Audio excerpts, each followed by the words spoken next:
Correspondance, Martine Jacob. Parmi les articles parus le 3 novembre 1975, il y eut ceux du Figaro qui titraient « Fin sordide pour un cinéaste maudit ». Dans la nuit du 1er au 2 novembre 1975, le réalisateur et écrivain Pier Paolo Pasolini est sauvagement assassiné sur une plage d'Ostie en Italie par un jeune prostitué. Sa mort violente est alors interprétée comme le fidèle reflet d'une vie parsemée de scandales. Crime crapuleux, coup monté, assassinat politique ou mafieux, le meurtre de Pasolini laisse encore place au doute.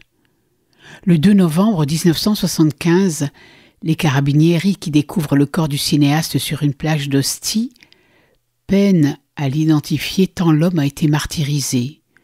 Les côtes brisées, la poitrine enfoncée, le visage broyé et lacéré. Un jeune homme de 17 ans est arrêté peu après au volant de l'Alfa Romeo de la victime. Il avoue rapidement avoir roué de coups à l'aide d'un pieu arraché à une palissade l'homme qui lui demandait une prestation sexuelle. Il reconnaît également avoir roulé sur son corps en s'enfuyant avec le véhicule. Giuseppe Pelosi, jeune voyou romain, sera condamné à 9 ans de prison. Un guet-apens. Pasolini, adepte des prises de position provocatrices, avait des ennemis partout, à droite comme à gauche. La mort tragique de Pasolini n'étonne pas la presse de l'époque, tant elle semble être à l'image de sa vie. Pier Paolo Pasolini était né à Bologne le 5 mars 1922.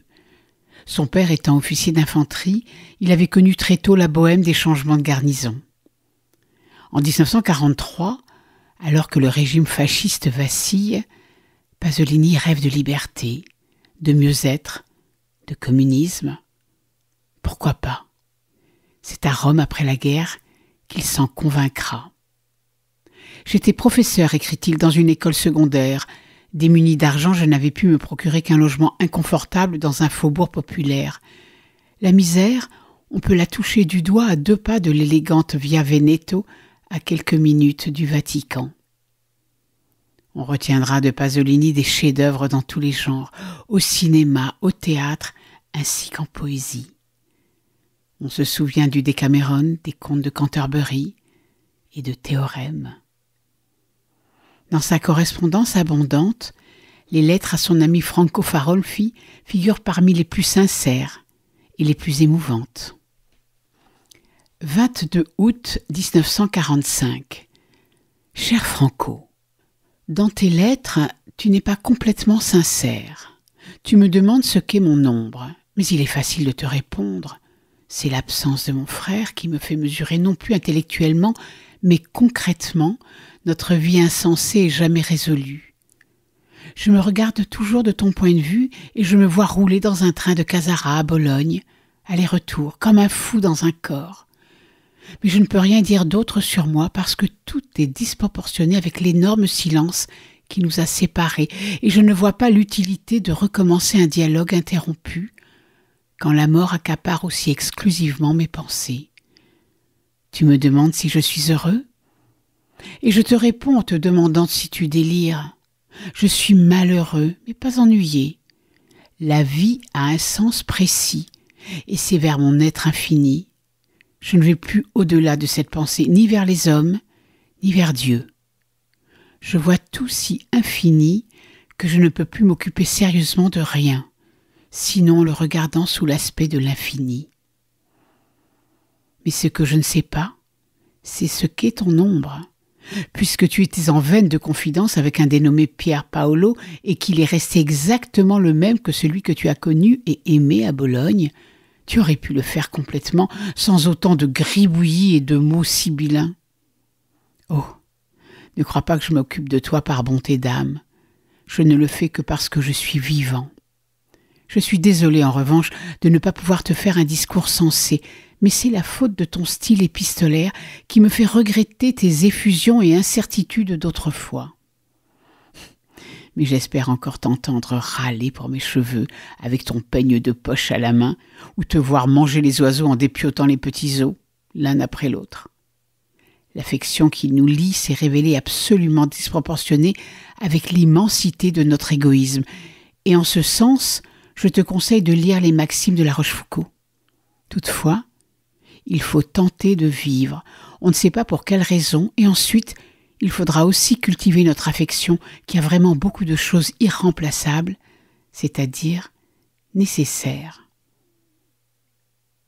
Tu as changé ta façon d'écrire, et par conséquent de ce qui te rend vivant. C'est une prémisse esthétique en laquelle je crois. Ton inquiétude est d'ordre moral. Je crois qu'il s'agit du seul désir, et je le crois parce que moi-même je l'éprouve, et c'est le désir d'être sincère. Je voudrais l'être. Je le serais même sans doute si je tenais les hommes en plus haute estime. J'ai peur que de me découvrir à eux par une impulsion morale supérieure me rende inconfortable le séjour parmi eux. Confier un secret met davantage en danger celui auquel il est confié. S'il n'en était pas ainsi, je ne craindrais pas de parler clairement de la pourriture que j'ai héritée de mes aïeux. Mais c'est toi qui m'as ramené à ces pensées que depuis un moment j'avais abandonnées dans la sphère négligeable de la vie des autres.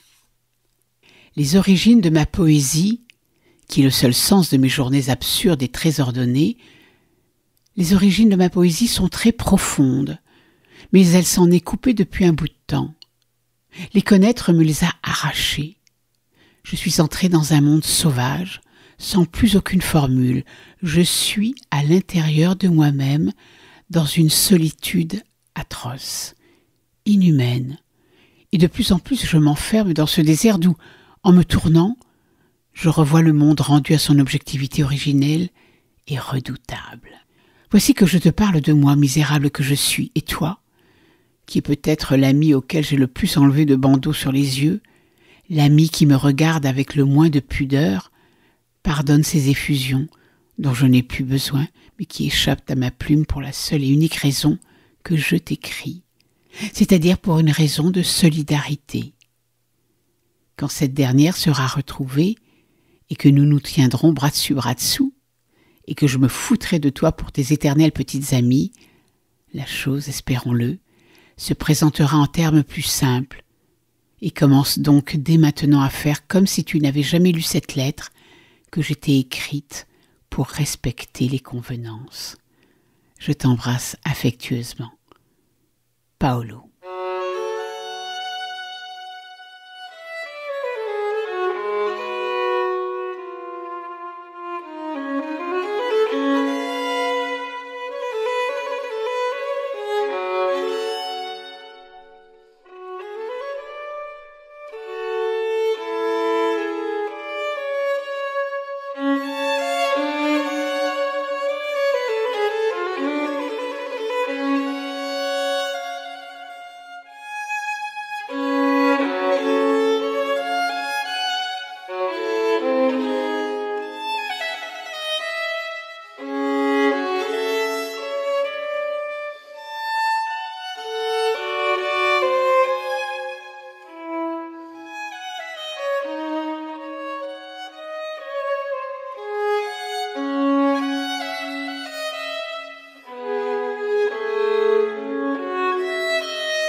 1950. J'ai souffert tout ce qu'il m'était donné de souffrir. Je n'ai jamais accepté mon péché. Je n'ai jamais pactisé avec ma nature et je ne m'y suis même pas habitué. J'étais né pour être serein, équilibré et naturel. Mon homosexualité était en plus, elle était au dehors, elle n'avait aucun rapport avec moi. Je l'ai toujours vécue à côté de moi, comme un ennemi. Je ne l'ai jamais senti en moi. Ce n'est que cette dernière année que je me suis un peu laissée aller, mais j'étais accablée. Ma situation familiale était désastreuse. Mon père était furieux et méchant jusqu'à la nausée. Mon pauvre communisme m'avait fait détester comme on déteste un monstre de toute une communauté. Il se profilait même désormais un échec littéraire. Et alors, la recherche d'une joie immédiate, une joie à en mourir, était l'unique issue. J'en ai été châtié sans pitié. Le 18 octobre 1967, Pasolini écrivait à Ginsberg « Cher Ginsberg Angélique, hier soir, je vous ai entendu parler de tout ce qui vous passait par la tête à propos de New York et de San Francisco avec leurs fleurs. Je vous disais quelque chose à propos de l'Italie, qu'on ne trouve des fleurs que dans les forêts. Votre ville est une ville de fous. La mienne est une ville d'idiots. Vous vous rebellez contre la folie avec la folie, en donnant des fleurs même aux policiers. Mais comment peut-on se révolter contre l'idiotie ? Telle était la teneur de notre bavardage. Bien meilleur était votre rôle dans nos conversations, et je vous ai dit pourquoi. Car dans votre révolte contre les assassins de la bourgeoisie patriarcale, vous les forcez à rester derrière leur propre milieu, conscients de votre position sociale. Oui, en Italie, nous nous exprimons ainsi. Vous êtes de ce fait forcés d'inventer encore complètement, jour par jour, mot par mot, votre langage révolutionnaire. Tous les hommes américains sont contraints d'être des inventeurs de mots. Ici, au contraire, nous, même ceux âgés maintenant de 16 ans, nous avons déjà notre langage révolutionnaire avec sa propre éthique derrière. Même les Chinois parlent comme des fonctionnaires. Moi aussi, comme vous le voyez, je n'ai pas réussi à mêler prose et poésie comme vous le faites, et je ne parviens jamais à oublier, pas même là tout de suite, que j'ai des obligations linguistiques. Qui nous a donné, tant jeunes que vieux, la langue officielle de la protestation ? Le marxisme, soit la seule veine poétique et le souvenir de la résistance qui ravive les pensées du Vietnam et de la Bolivie. Pourquoi je regrette le langage officiel de la protestation que la classe ouvrière, à travers son idéologie bourgeoise, m'a donné ? Car il s'agit d'un langage qui n'oublie jamais l'idée de pouvoir et qui est donc toujours pratique et raisonnable. Mais le pragmatisme et la raison ne sont-ils pas les mêmes dieux qui ont rendu fous et idiots nos pères bourgeois ? Pauvres Wagner et Nietzsche, ils ont subi leur propre culpabilité. Et ne parlons pas de Pound.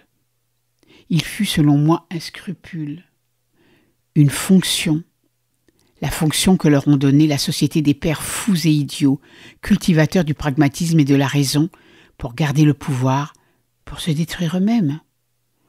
Rien ne donne un sens, un sentiment de culpabilité plus profond et incurable que de conserver le pouvoir. Est-il incroyable alors que ceux qui détiennent le pouvoir veulent mourir ?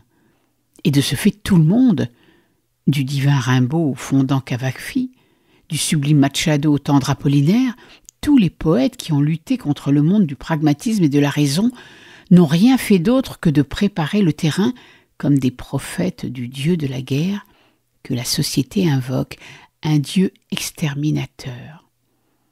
Hitler en forcené d'un film comique, quand en Amérique, où vos poètes invoquent un second Hitler qui accomplirait ce qui n'a pas été réussi la première fois, le suicide du monde, si la non-violence est une arme pour la conquête du pouvoir, cela sera bien pire la seconde fois. Mais en même temps, renoncer dans ce même mysticisme prodigieux de la démocratie de la nouvelle gauche, renoncer sauf à la sainte violence, ainsi qu'à l'idée de la conquête du pouvoir de la part du juste, signifie laisser le pouvoir entre les mains des fascistes qui le détiennent en tout lieu et de tout temps. Si telles sont les questions, je ne saurais comment y répondre. Et vous? Je vous embrasse affectueusement. Votre Pier Paolo Pasolini.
Pier Paolo Pasolini, qui est arrivé avec le scandale et qui finira dans le scandale. Pasolini, un personnage hors série, révolté, tourmenté, écorché, sûr de lui et doutant de tout, insaisissable. Peut-être s'est-il livré une seule fois entièrement dans son premier film, tiré d'ailleurs d'un de ses romans, Acatone et le mendiant en 1961, l'histoire d'un jeune voyou romain sous-prolétaire qui tente d'échapper à son sort pitoyable et qui en meurt. Pasolini, écrivain, cinéaste et poète. Voici un poème à Marilyn. Du monde antique et du monde futur n'était resté que la beauté. Et toi, pauvre petite sœur cadette, celle qui court derrière ses frères aînés et rit et pleure avec eux pour les imiter et se met leur écharpe, touche en cachette leurs livres, leurs canifs. Toi, petite sœur, la plus jeune de toutes, cette beauté tu l'as portée humblement, avec ton âme de fille du petit peuple. Tu n'as jamais su que tu l'avais, parce que autrement, ça n'aurait pas été de la beauté. Elle a disparu, comme une poussière d'or. Le monde t'en a donné conscience. Ainsi ta beauté est devenue sienne. Du stupide monde antique et du féroce monde futur était restée une beauté qui n'avait pas honte de faire allusion au petit sein de la petite sœur, au petit ventre si aisément dénudé. Et c'est pourquoi c'était de la beauté, celle-là même qu'ont les douces mendiantes noires, les gitanes, les filles de commerçants qui gagnent les concours de beauté, à Miami ou à Rome. Elle a disparu, comme une colombe d'or. C'est le monde qui t'en a donné conscience et ainsi ta beauté a cessé d'être beauté. Mais tu continuais à être enfant, idiote comme l'Antiquité, cruelle comme l'avenir. Et entre toi et ta beauté accaparée par le pouvoir, se sont mises toute la stupidité et la cruauté du présent. Tu l'emportais comme un sourire entre les larmes, impudique par passivité, indécente par obéissance.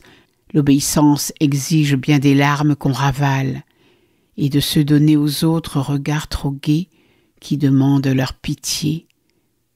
Elle a disparu, comme une blanche ombre d'or. Ta beauté, survivante du monde antique, exigée par le monde futur, accaparée par le monde présent, devint ainsi un mal. Maintenant les grands frères se tournent enfin, arrêtent un instant leur maudit jeu, sortent de leur inexorable distraction et se demandent « Se peut-il que Marilyn, la petite Marilyn, nous ait indiqué la voie ?» Maintenant c'est toi, la première, toi la plus petite des sœurs, celle qui ne compte pour rien, pauvre petite avec son sourire.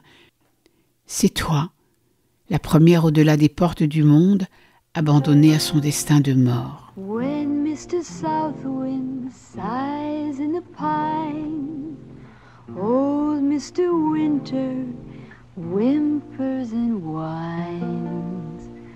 Down in the meadow, under the snow, April is teaching green things to grow. When Mr. West Wind hums in the glade, old Mr. Summer nods in the shade. Down in the meadow, deep in the brook, catfish are waiting for the hook. Old Lady Blackbird flirts with the scarecrow, scarecrow is waving at the moon. Old Mr. Moon makes hearts everywhere go bump, bump, with the magic of June. When Mr. Eastwind shouts overhead, then all the leaves turn yellow and red. Down in the meadow, corn stalks are high, pumpkins are ripe and ready for pie. Old Lady Blackbird flirts with a scarecrow, scarecrow is waving at the moon. Old Mr. Moon makes hearts everywhere go bump, bump, with the magic of June. When Mr. North Wind roars on the breeze, old Father Christmas trims all the trees. Down in the meadow, snow softly gleams. Earth goes to sleep and smiles in her dreams. 30 kilomètres entre Rome et Ostie, au sud de la capitale, le dernier chemin parcouru par Pier Paolo Pasolini, tard dans la soirée du 1er novembre 1975. Le long de la mer, les terrains, alors vagues, sont construits. Des plages privées s'alignent sur le sable, mais à l'extrême est du front de mer. L'Hydroscalo est resté un quartier pauvre aux baraques vétustes. Sur le bord de la route, un grillage fermé par une simple cordelette entoure un petit jardin où se dresse la sculpture de pierre érigée par la ville en hommage à Pasolini. De jolis bancs de bois attendent le visiteur sous les arbres. Des citations sont gravées sur des rochers posés sur l'herbe. C'était Correspondance.